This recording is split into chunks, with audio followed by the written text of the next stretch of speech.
Hello అందరికీ. So recently I had a chat with my అమ్మమ్మాస్. So వాళ్ళు ఇంటికి వచ్చినప్పుడు నేను కొన్ని వాళ్ళని అడిగాను.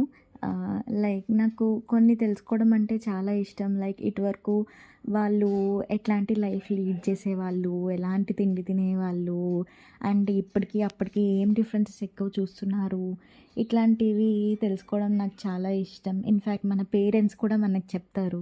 సో అలాంటి ఒక చాట్ నాకు జరిగింది. సో అది మీ అందరికీ షేర్ చేద్దామని అనుకుంటున్నాను. So let's go.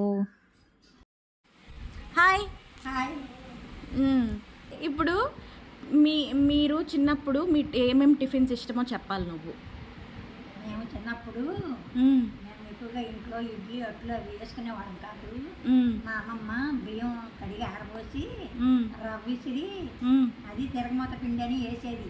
ఆ రోజుల్లో అదే ఉప్మా. అవునా? ఎప్పుడన్నా అట్లు పోసుకునేవాళ్ళం. ఎక్కువగా అట్ల తగ్గి పండగప్పుడు ఎక్కువగా అట్లు పోసుకోవడం, విడిగా ఎప్పుడన్నా తినాలనిపిస్తే అట్లు పోసుకోవటం, కుడుములు వేసుకోవటం. కుడుములు కూడా వేసుకునేవాళ్ళ? ఆవిరి కుడుములు వేసుకోవడం అలాంటివి చేసేవాళ్ళం. ఎక్కువగా ఆవిరితో చేసిన వాటర్లే తినేవాళ్ళం చిన్నప్పుడు. ఓకే. ఇంకా ఇంకేమైనా వంటలు ఉండేవా ఇటు వరకు? బాగుండేవి. అంటే ఇప్పుడు మేము మాకు అసలు తెలియనివి. మీకు తెలియనివి మేము పళ్ళెం రొట్టె నేసేది మా అమ్మమ్మ. బియ్యం రవ్వ, కొబ్బరి, బెల్లము కలిపి చక్కగా అనుకనుక కలిపి ఒక పళ్ళెంలో నూనె రాసి అడుగున పళ్ళెంలో పోసి దాని నిండాను పైన ఒక ఇస్త్రాకేసి దాని మీద ఒక మూత పెట్టి కట్టెల పొయ్యి మీద వండేది. ఆవిరి కుడుము లాగా ఉండేది.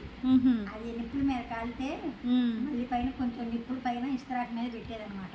అప్పుడు ఆ సెగకి పైన కూడా కొంచెం ఉడికేది. అది తర్వాత ముక్కలు ముక్కలుగా కట్ చేస్తే ఇప్పుడు కేకులు ఎట్లా తింటున్నారో అప్పుడు మేము ఆ ముక్కలు కేకు లాగా తినేవాళ్ళం. ఓహో. మరి ఇటువరకు ఫ్రిడ్జ్లు ఉండే కాదు కదా, అవి అప్పుడు ఎలా మీరు స్టోర్ చేసుకునే వాళ్ళు? ఆ టైంలో ఈ మందులు కూరగాయలు మందులు వంటకాలు లేవు కాబట్టి 2-3 రోజులు అయినా కానీ కూరలు బాగుండేవి. ఏ కూరలు అయినా సరే బాగుండేది. ఓకే. Thank you. వెల్కమ్.